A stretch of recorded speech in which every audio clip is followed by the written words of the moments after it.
مرحبا، هذا البرج اللي وراي مو أي برج عادي، هذا البرج كان فيه أميرة وماتت بطريقة كتير محزنة. تعالوا أحكي لكم قصته. وهذا البرج موجود بمدينة اسطنبول بنص البحر بين قارة آسيا وأوروبا، لهيك لحتى أروح عليه كان لازم أروح على القسم الآسيوي.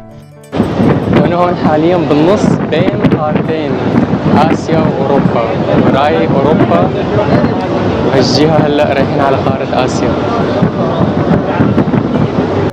قصة البرج بتقول إنه كان في سلطان عنده بنت وحيدة بيحبها قد الدنيا، ومرة قاتله عراف إنه في أفعى رح تلدغها وتموت، فقرر السلطان إنه يبني لبنته برج بنص البحر بعيد عن كل شي لحتى يحميها من القدر. لكن للأسف الأفعى وصلت للأميرة بسلة فواكه بيوم من الأيام ولدغتها وماتت، وصار البرج من يومتها رمز للحب والخوف والقدر اللي ما نقدر نهرب منه.